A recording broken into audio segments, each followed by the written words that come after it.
Olá, amigos do canal Geomasa, como é que vocês estão? Tudo bem? Tudo tranquilos? Pessoal, viemos para mais uma edição do Jornal do Masa. Nós que estávamos analisando o cenário que pode envolver a Turquia e a Rússia em uma guerra. Isto está acontecendo dentro da Síria. Nós fizemos a primeira parte e estamos partindo para a segunda parte. Para isso, nós estamos utilizando a Folha de São Paulo, edição 33.203, da sexta-feira passada, dia 28 de fevereiro de 2020, na seção Mundo, na página A9, nós temos: ataque sírio leva a Turquia a retaliar e elevar risco de conflito com a Rússia que defende os interesses do presidente Bashar al-Assad, e a Turquia está no sentido oposto, portanto, o risco de guerra. A reportagem ela foi assinada pelo Igor Giello e vamos à segunda parte. As forças apoiadas pelo exército turco, constituídas pelos defensores do último grande bastião contrário ao governo de Damasco, que é a capital da Síria, no país, a província de Idlib, entraram em Saraqeb. Então, é nessa área da cidade de Saraqeb, na província de Idlib, onde russos e turcos estão se trombando. A cidade de Saraqeb havia sido retomada pelo governo sírio no começo do mês. Portanto, se foi retomado pelo governo sírio de Bashar al-Assad, é óbvio que tem apoio da Rússia, do Vladimir Putin, com apoio da Força Aérea da Rússia. Ela é vista como a antessala estratégica para a captura da capital homônima da província, que também, portanto, se chama Saraqeb. No processo, ao menos 3 soldados turcos foram mortos, segundo Erdogan anunciou em discurso, já que as tropas sírias, mais a Força Aérea Rússia, retomaram a cidade. Naquele momento, eram 21 mortes desde que a Turquia começou a enviar reforços para Idlib no começo do mês para tentar conter a ofensiva do regime de Damasco, que pouco a pouco vai recuperando o seu território, sobretudo depois do desaparecimento praticamente do Estado Islâmico. O número após o ataque noturno dobra pelo menos. A operação síria com apoio aéreo de Moscou havia começado em dezembro e tem sido vista como etapa final da guerra civil que destroça o país há 9 anos e já fez de 360 mil a 580 mil mortos, a depender da estimativa. Então, conflito longo, de 9 anos, muito destrutivo, tanto materialmente quanto em número de vidas. A perda de Saraqeb foi compensada para Damasco pelo anúncio de que outras 20 cidadezinhas ou vilas de Idlib foram reocupadas pelo regime nesta mesma quinta. Esse ímpeto parece ter influenciado o desenvolvimento diplomático do dia, a recusa de Putin em encontrar Erdogan, o convite do turco no dia 5 de março. Então, Recep Tayyip Erdogan, o presidente turco, pede um encontro com Vladimir Putin, que são aliados em vários pontos. Nós mesmos aqui fizemos um jornal em que na Líbia nós vimos que os dois eram aliados, porém ele recusou o encontro e parece que a Rússia não está disposta a nenhuma conversação com a Turquia. Segundo o Kremlin anunciou, o russo está numa agenda de trabalho e não terá tempo para a reunião. A esnobada parece embutir o cálculo de que o bolsão rebelde turco está crescentemente sob cerco. Para tentar evitar um embate direto entre as duas potências, uma delegação de Moscou está em Ankara para novas rodadas de negociações. Então, embora não tenha havido o encontro dos líderes máximos, dos presidentes, pelo menos paralelamente os diplomatas entraram em cena para tentar negociar.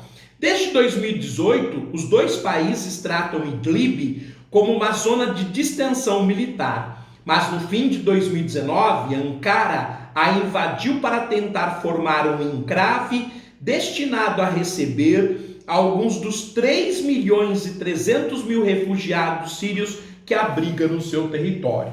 Eu entendo a intenção da Turquia, mas em hipótese nenhuma a Turquia tem direito de anexar uma parte de um país livre e reconhecido pela comunidade internacional. Então isto não merece nenhuma consideração por parte da Turquia.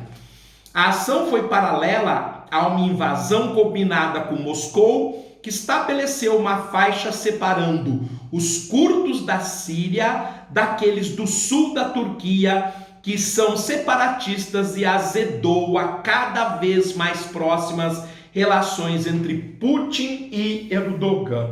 A questão dos curdos, como a gente comentou anteriormente, ela já é mais que centenária, comemorou o ano passado 100 anos, os curdos que lutam pelo seu Estado, que desapareceu em 1919, quando foi refeito no Tratado de Versalhes o mapa do mundo após a Primeira Guerra Mundial, e eles estão espalhados por vários países, como vimos no Oriente Médio por 4, e na Síria e na Turquia eles têm pretensões territoriais. Então se age de maneira distinta com os curdos sírios e com os curdos da Turquia, é óbvio que isso pode desgostar muito Bashar al-Assad e, por conseguinte, desgostar o Vladimir Putin da Rússia. Mesmo ontem, já havia outros sinais preocupantes sobre o risco de um conflito russo-turco. Uma TV estatal russa, a Rossiya 24, acusou militares turcos de dispararem mísseis portáteis contra a aviação russa sobre Idlib. Uma escalada bastante grave se confirmada. Então, aviação, tanques de guerra, mísseis antiaéreos, tudo isso passa a cheirar um conflito sério, uma guerra. O problema, como a gente já viu, a Rússia é muito mais poderosa que a Turquia, só que a Turquia tem o aval da OTAN, e aí poderia ser um conflito um pouco maior.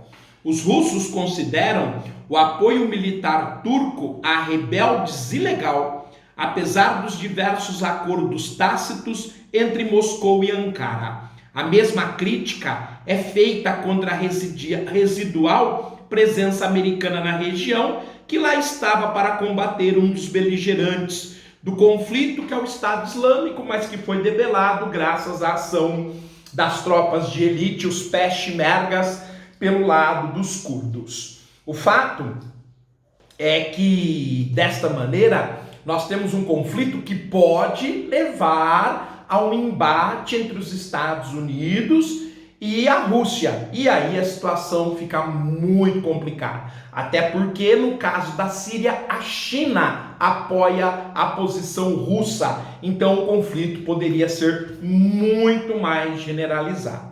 Para o Kremlin, sua presença com direito a uma base aérea e um porto na Síria é legal, já que o governo de Assad os convidou.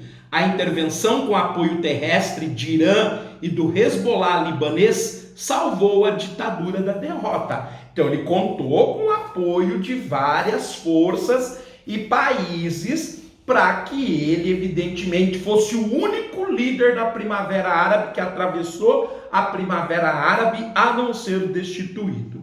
Enquanto as batalhas se desenrolam, cresce o drama humano. Agências da ONU já contabilizam quase 1 milhão de deslocados internos, além de 400 civis mortos desde o começo da ofensiva síria em dezembro.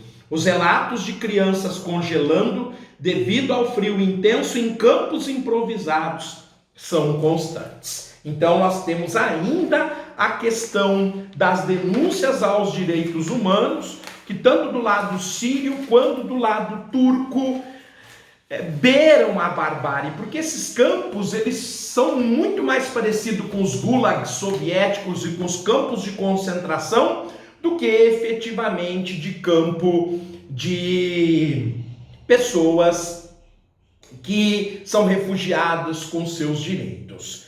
Mas é isso, gente. Ficamos por aqui nesta primeira edição. Concluímos a reportagem. Muito embora, se acontecer mais algum fato, nós voltamos a qualquer momento para cobrir o possível conflito envolvendo mais uma vez o Oriente Médio entre os turcos e os russos na Síria. Um forte abraço, fiquem bem, tudo de bom.